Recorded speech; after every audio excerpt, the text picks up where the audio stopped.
Hello, welcome back, Halftime TV viewers and subscribers. Today we'll be doing the preview for the big one, Liverpool versus Chelsea. Both teams 100% win record, and they go into this one as two of the top teams to look forward to for the 2021-2022 EPL helm. All right, now we have on air with us today, avid Liverpool fan in Ryan LFC. He'll be sharing his view. He'll be letting us know what he thinks of that game. And basically what Liverpool has to offer. Welcome, Ryan. How you doing? I'm doing good, man. How are you doing, man? I'm doing great. I'm doing great. How are you feeling ahead of that game tomorrow? I'm feeling confident. I'm feeling good. Whenever you see Ryan LFC in full black, you know that's going to be a funeral. So the full black, all out. All out. Question, Ryan. Virgil van Dijk, he's been out for 10 months.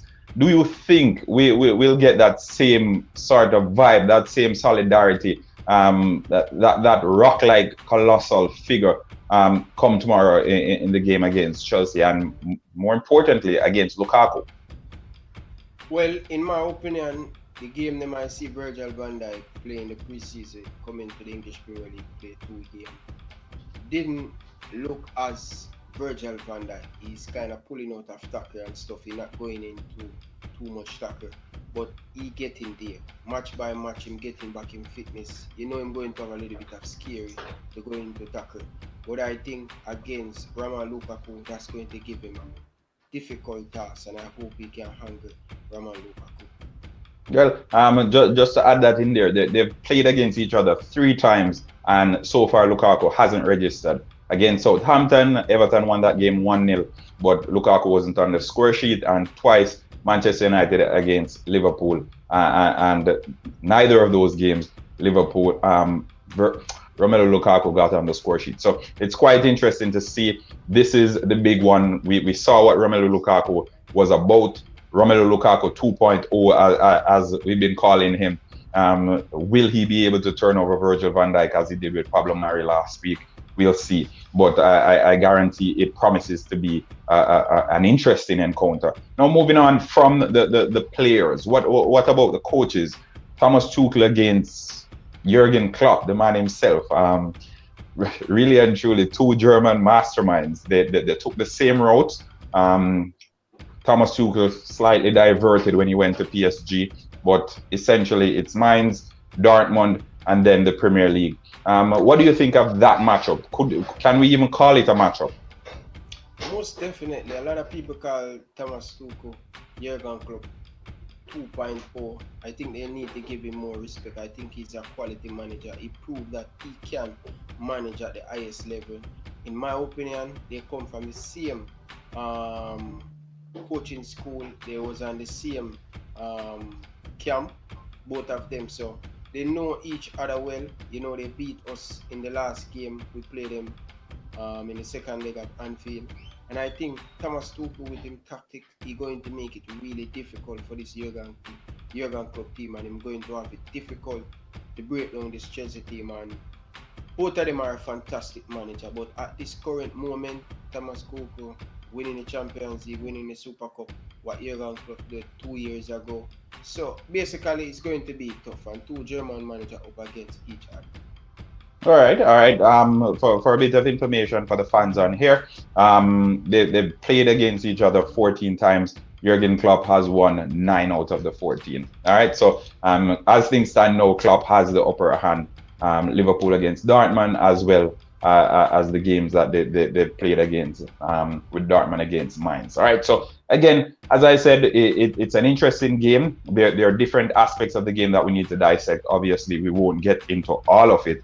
But I'd like to know who you think it would be your best 11 to start for tomorrow for Liverpool. And then I'll go into Chelsea's best 11, and then we can do the score predictions. So your best 11 to play against this Chelsea team that seems impenetrable at this time. They seem unbeatable for the most part. Like, their weaknesses haven't been exploited as yet. They played 2 games against Arsenal, who we can say is a mid-table team now, and against Crystal Palace, usually fighting against relegation. So it's not quite the true test of the team's qualities. And it's been the same with Liverpool. You guys played against Norwich and Burnley. So I wouldn't say either of those games was an actual test of what the team was about. So what do you think would be your best 11 going into the game tomorrow?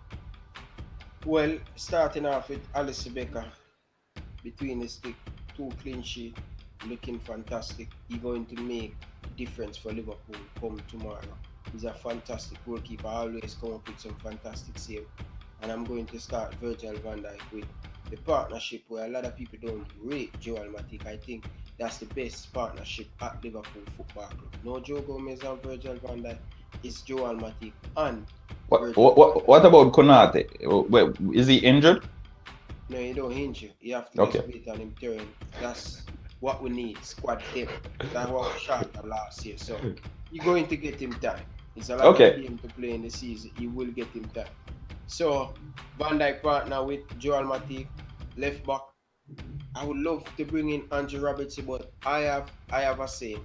Once a player playing very good, I think we should keep him spot. Tsimikas at left back.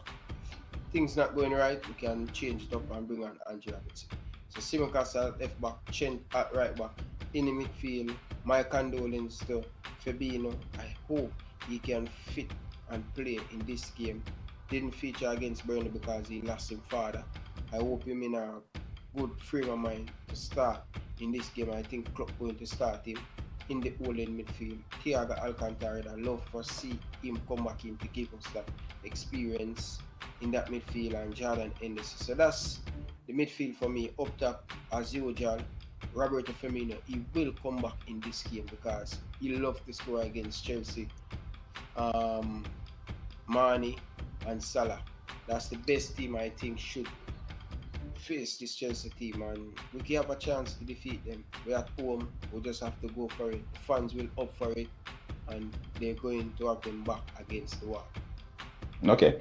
Jota, Diogo Jota, he scored what? In both games you played so far, he scored, right? Or he only scored in one, the first one? He scored in one. Okay. Mane and I don't remember who scored the next one. Oh, okay. Give your team taking a cast. All right, no worries. So for Chelsea, I think the same team should be expected to go out there, with the only difference being up top. I expect Timo Werner to come in. I think Romelu Lukaku and Timo Werner up front will give a different challenge to the Liverpool defense unit. Timo Werner, as we saw in the Champions League final against Manchester City, he will be stretching the Liverpool defense the same, and allowing Romelu Lukaku to penetrate the focal point in Virgil van Dijk. So I think Chelsea, they'll go into that one with an unchanged team. Maybe in midfield we can switch out Jorginho, get in N'Golo Kante there, because we know Liverpool, they press very, very aggressively from midfield, and with N'Golo Kante in there, I think it would be a different animal. Jorginho can be a bit slight on the ball. I know he's the reigning UEFA Player of the Year, but I'm still not fond of him. I think he's too slight on the ball at times, and although he's one of the best at beating the press, I think Liverpool team, a team that presses with 6 or 8 players at any given time, it's a bit dangerous. Some of the mistakes that he generally makes. He made the mistakes last season against Arsenal, Chelsea. They paid the price for that one and almost missed out on the Champions League play. So again, I think in midfield, N'Golo Kante next to Kovacic, and up top, Timo Werner coming in for Kai Havertz. That's the only change from the previous game. And maybe at left back, I'd play Ben Chilwell instead of Marcos Alonso, primarily because Liverpool, they're extremely strong on the right side through Mohamed Salah as well as Trent Alexander-Arnold, and with both of them parading down that side, it would be best to have Ben Chilwell, who is defensively sound and also gives you that edge going forward. So again, I'll switch out Marcos Alonso. I'll get Marcos Alonso on the bench and put Ben Chilwell in left back for Chelsea. Otherwise, I'll keep the rest of the 3 in the back. Mendy in goal as usual. In midfield, I'll switch out Jorginho. I'll play N'Golo Kante and Mateo Kovacic. although Jorginho is reigning UEFA Player of the Year, I think against a Liverpool team that enjoys pressing so aggressively from midfield, we can't have him in there. I think Kovacic and N'Golo Kante would be the better partnership on the day. And up top, I would have Timo Werner, Romelu Lukaku, and Mason Mount playing in that top three. I think Timo Werner gives you that edge when it comes to pace, stretching the Liverpool defense. There will be a lot of space there to be exploited because we know Trent Alexander-Arnold enjoys going forward, and with that space left there, then Matip will have his hands covered because he will have to be focusing on Timo Werner, and then it allows Liverpool's Virgil van Dijk to be solely focusing on Romelu Lukaku. So again, that's my best 11. I think Chelsea can come away victorious if they field that 11 on the day. But again, it will come down to the tactics of the managers, because as it relates to individuals, both teams have fantastic players at their disposal.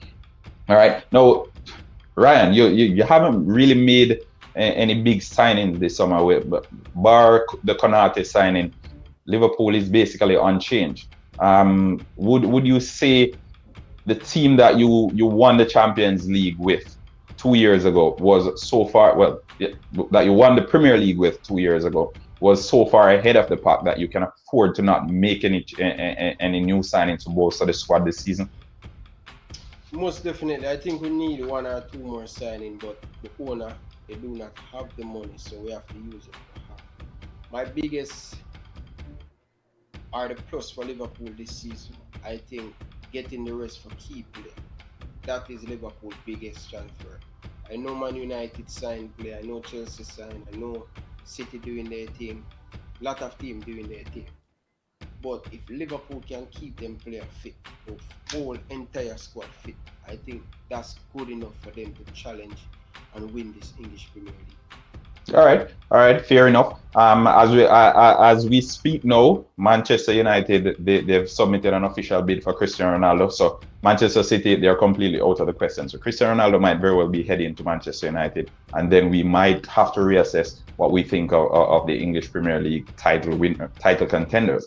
But this is the end of the preview. What's your score prediction for the game, Ryan? What's your prediction for the game? I'm a very biased Liverpool fan, but when it comes on to Liverpool, I'm a bit biased. But when it comes on to Jamaica, I'm not going to be that naive and biased. But my heart tell me 1-1. Thomas Tuchel going to make it really difficult to beat this Chelsea team. They are very solid. They're not conceding a lot of goals. And I'm going with my heart I say 1-1, and my head I say 2-1 Liverpool. So I'm going with my head 2-1 Liverpool. All right, I'm going to go on the flip side and say 2-1 Chelsea. I think both teams will get on the score sheet. It will be an interesting encounter. I don't think any of the managers will be holding back any punches on the day. And I think Chelsea has the edge in this one, especially coming off the European Championship, the Hall in the Europa, in the award ceremony as well. We have confident players, we have a confident coach. And this game will basically be the first game after the awards. So a pumped dressing room going into the game against Liverpool at Anfield. I know Anfield has the 12th person in the fans, but I think Chelsea has the edge in this one. And whoever wins this one will be considered seriously to be the title content, the true title contenders, really. All right, so that's it. Naranda Brown from HalftimeTV, Ryan LFC from Ryan LFC. Avid Liverpool fan, Chelsea all the way, folks. Let us know what your previews are in the comment section. Thanks again for tuning in. Like, share, subscribe. See, we'll have it, man. Maluda, we'll have it. We'll have the scarf as well. So, yeah, see, European Champions League scarf. See, yeah. 2021. One question before you go. You think Jorginho going to win the Ballon d'Or? I don't want him to win it, if I'm to be honest with you, because it sends the wrong message. But if he doesn't win it, then it means Lionel Messi will win it, and then that too sends the wrong message. So Make up your mind, Beji. It's tricky. It's tricky. As I said, I don't want him to win it, but he won the UEFA Player of the Year, so it's tilting in his favor as things stand now. We see Virgil van Dijk win that and didn't get it. Exactly. So again, because I wanted N'Golo Kante to win Player of the Year, but again, they gave it to Jorginho because of what he did with Italy. But again, folks, as I said, thanks for tuning in. Like, share, subscribe. Until next time, really. Oh, and we have an interesting show for you next week. Next week, Tuesday at 7:30, Religious Ball Talk. We'll have special guest Stephen Blake, Pastor Stephen Blake, the dancehall pastor. He'll be on Halftime TV, folks. So turn the notifications on. We have very interesting stuff coming your way. And that's the eve of the Reggae Boys World Cup qualifier opener. Okay, so Ryan LFC, thanks again for tuning in. Folks, like, share, subscribe. Until next time, Miranda Brown from Halftime TV saying peace out.